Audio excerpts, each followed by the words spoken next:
And we're live. Hi, John. Hey, Kerry. How are you? I am good. I am good. It is 81 degrees today, February 10th in Los Angeles. Well, lucky You you. can But it's believe that. beautiful here in Washington, D.C. also. Nice. Yeah. Nice. That is It's good. touch of spring for just a day. Yes. Well, can't beat that. So let me, I'm trying to find the chat here, which I can't seem to locate. But oh, there it is.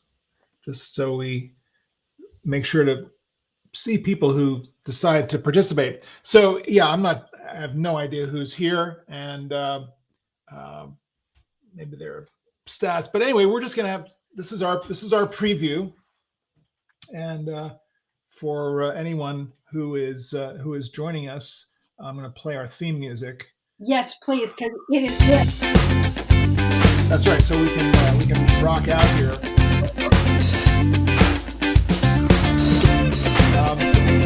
Anyway, so this is either going to be, as I said in my post, this is either going to be lots of fun or a train wreck or both. Well, we've been talking about this for a while, so here we are. We have, and I'm excited to be doing this. So, the idea here is for us to hang out and just see if we can do a different little layout here. Oh, there we go. That's a little bit better. Hang out and talk about this second act question, careers, and my co-host Kerry Hannon is, I am in awe of her accomplishment.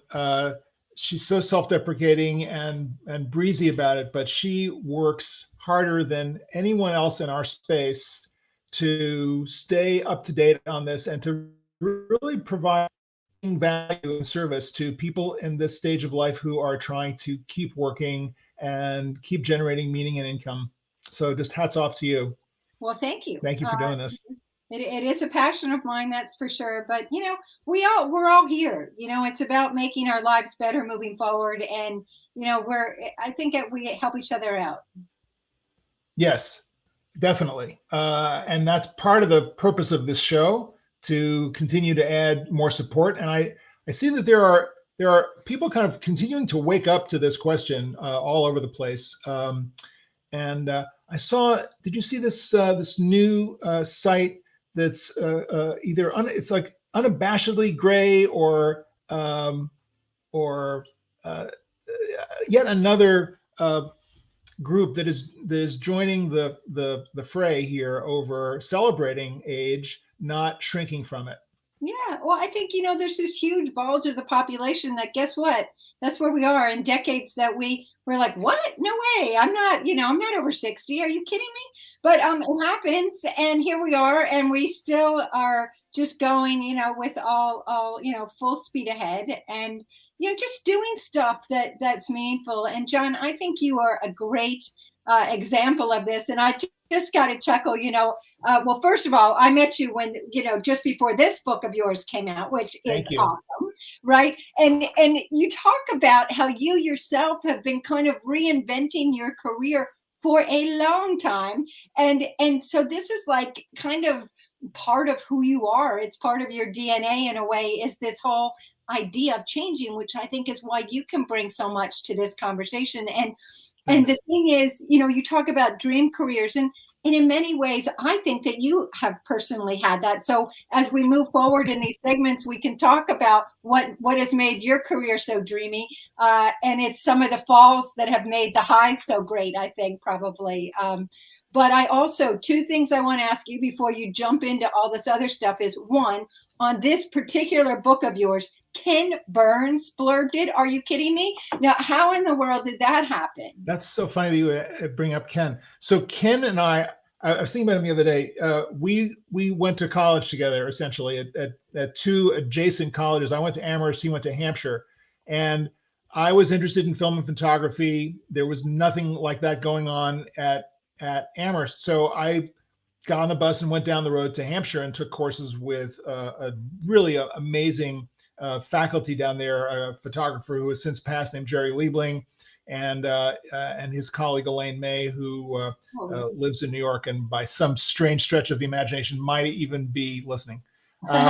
And so Ken and I were in class together, and we joke about the fact that we made his first documentary and my last documentary together in the winter term of 1972, and this was a little documentary. And Elaine Mays had actually had kind of squirreled together, I don't know, 3,000 feet of 16 millimeter black and white short ends, film that had not been used up in other purposes. And so we got to use this film and shoot this film. And we put together a small crew of people who were hanging out in the Amherst and Holyoke area.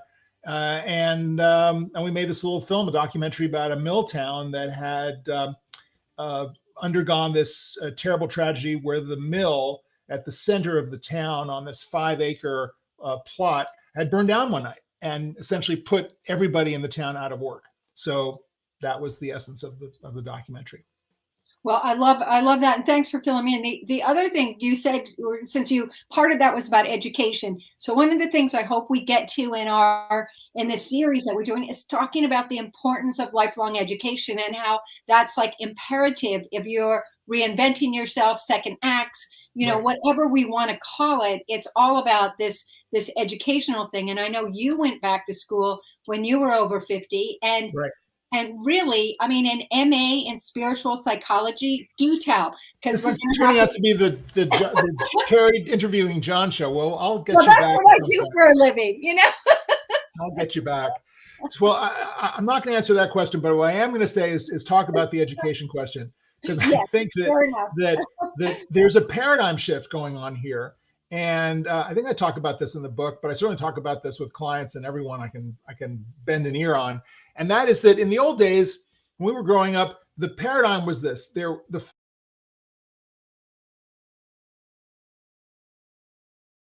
Come back.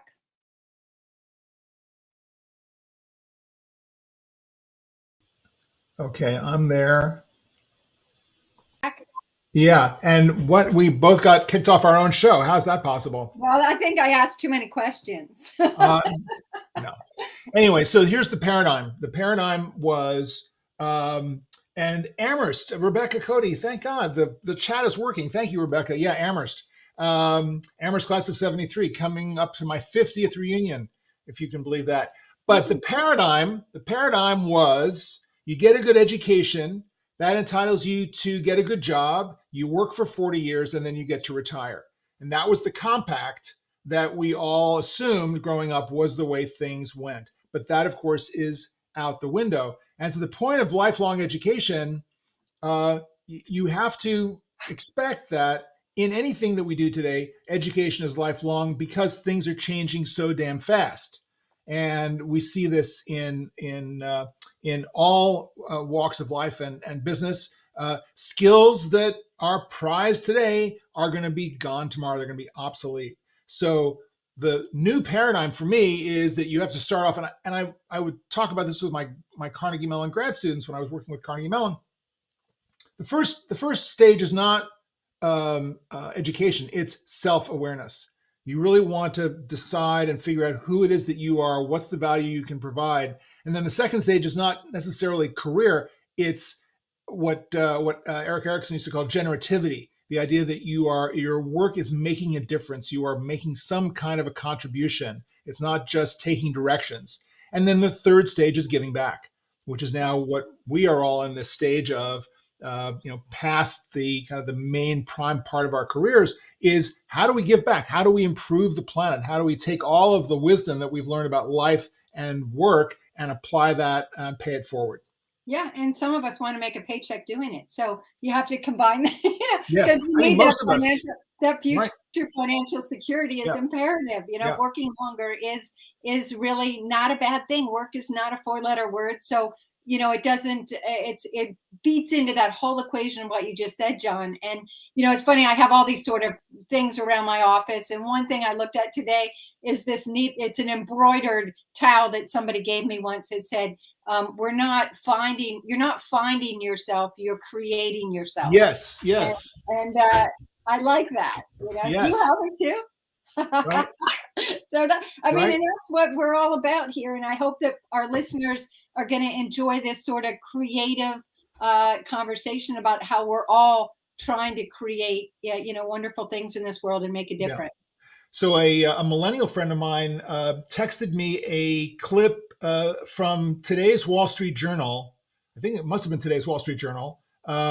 And they're quoting some Bureau of Labor statistics to the effect that 60% of the workforce is going to be over 65 Yeah. between 2030 and 2040.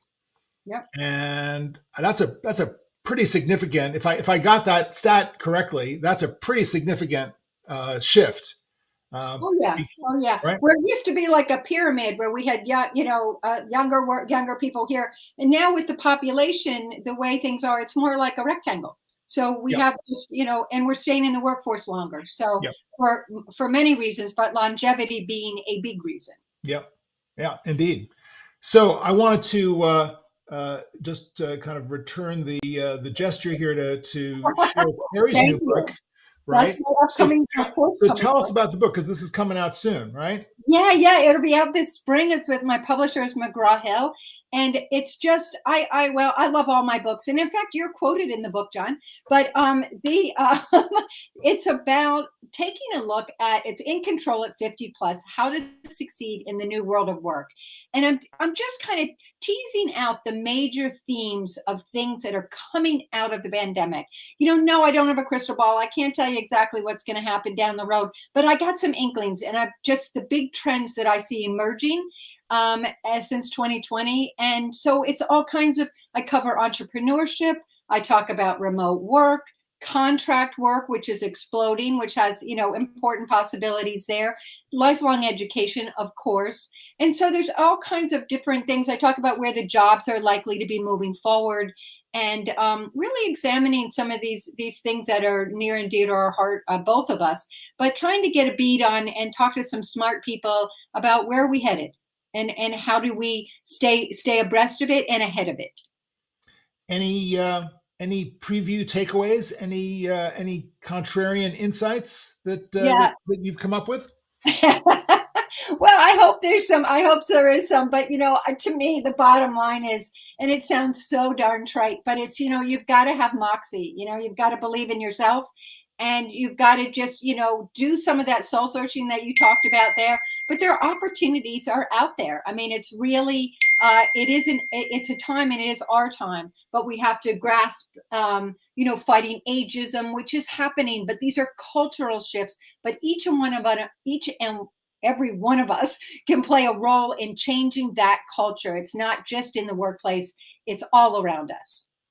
So just kind of getting a little meta here for those of you who are joining us today. This is kind of a preview of what the overall theme is going to be for our show. And over the next weeks and hopefully months, every other Thursday at this time, so that's 12 noon Pacific, 3 p.m. Eastern, we are going to be getting together with a different member of this extended second act tribe that we are members of, to talk about these questions and get additional perspectives on this as the news develops, as it's breaking, because it is breaking fast and furious in the midst of a crazy economy with great resignations and inflation, et cetera, et cetera. It's going to be a lot of impact on the workforce through all of this stuff happening this year. Yeah.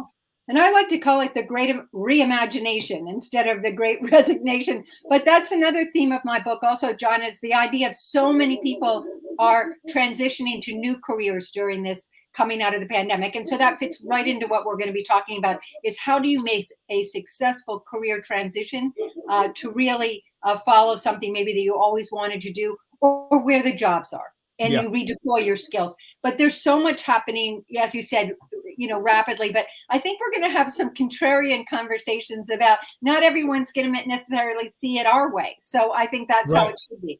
Right.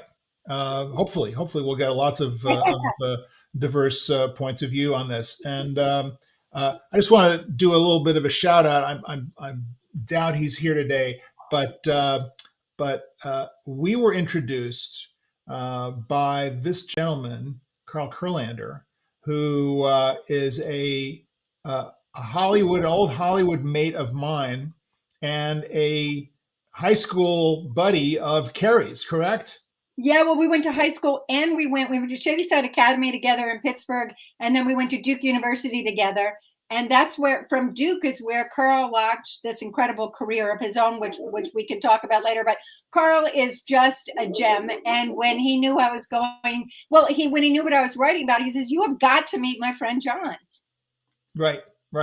It's too perfect. And then we have the Pittsburgh connection because of my work with Carnegie Mellon, and it was just, and then he was one of the original career reinventors, and kind of woke up one morning in Hollywood after a pretty successful career as a writer and a TV showrunner, and decided to move back to Pittsburgh and start a new career, and started a nonprofit there, which was very successful, and has really continued to work as a thought leader in film and film education, and he's a great promoter.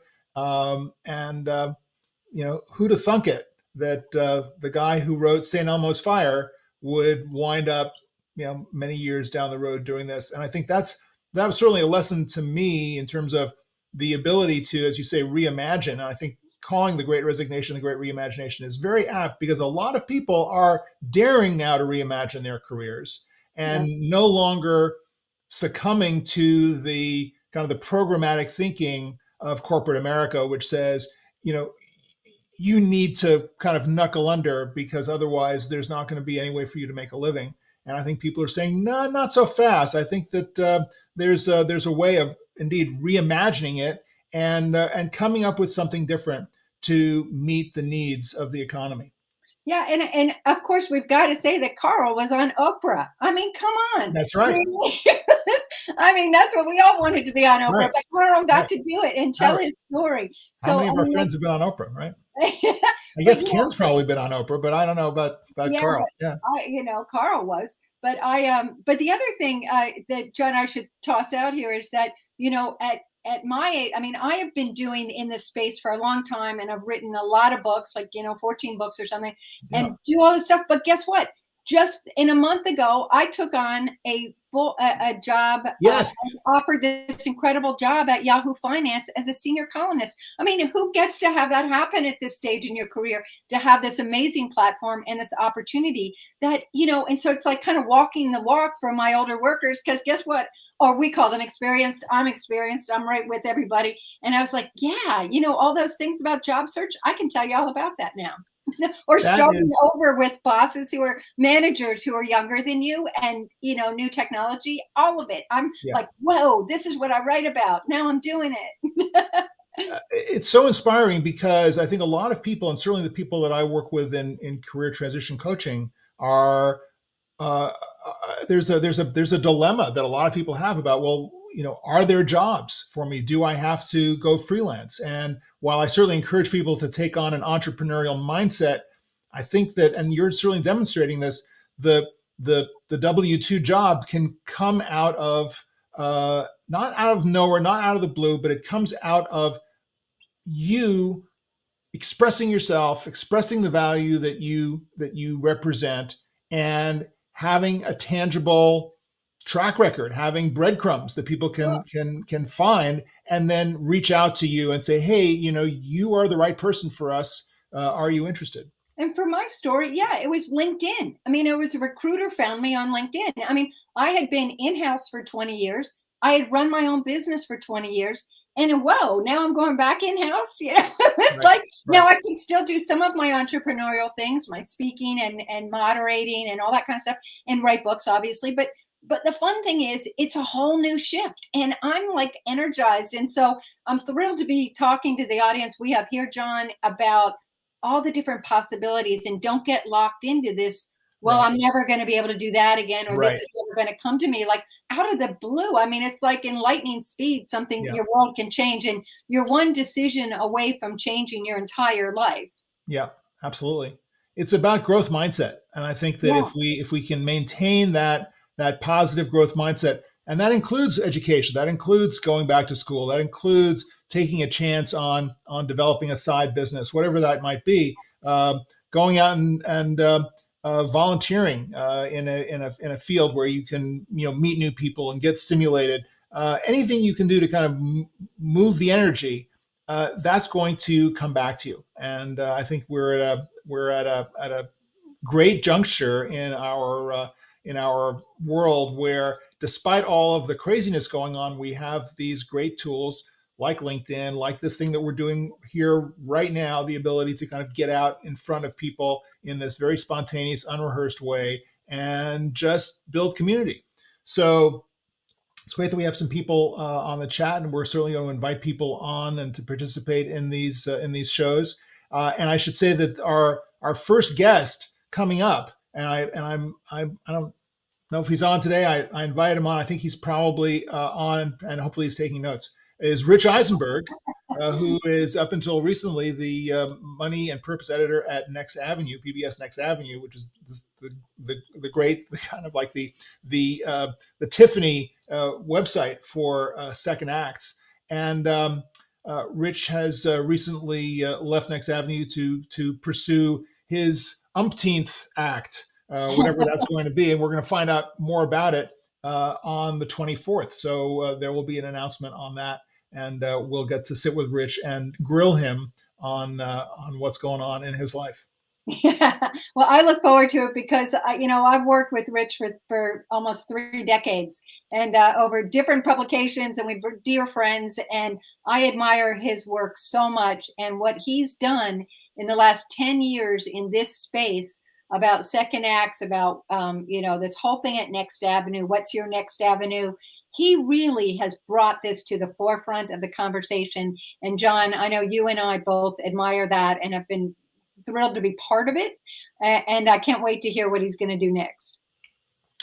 Absolutely. So any other zingers that we want to throw out here, or should we just wrap up and we'll come back in a couple of weeks and do it again? Yeah, let's do that. I do think you're a bit, you're the king of reinvention. So you're our guy. You could be our Sherpa. And but I think between the two of us, we have a cool network of people who are going to really add to this conversation. And if anyone listening wants to throw out some names of, hey, you should ask so and so to be on, let us know. Absolutely. This is like a free forum that we're just going to try to kind of spark some new ideas and showcase some great ideas of what people are doing right now. Absolutely. Yeah. So I think Kerry and I are kind of like the Burns and Allen of career reinvention, or the Nichols and May. I'm just going to keep throwing all of those teams out there. Yeah. All right. Well, we can kind of wrap it up at that, and we look forward to seeing all of you, and hopefully more. Spread the word, and we'll start doing this every 2 weeks, and have some interesting guests and have some interesting conversations, and maybe get some of you guys on the calls as well. So with that said, Kerry, I'm so thrilled that we're doing this together. I already feel the energy starting to build, and looking forward to what kind of trouble we can get in next time. We did it. All right. Well, take good care until next time. Thanks. Bye, everybody. Bye.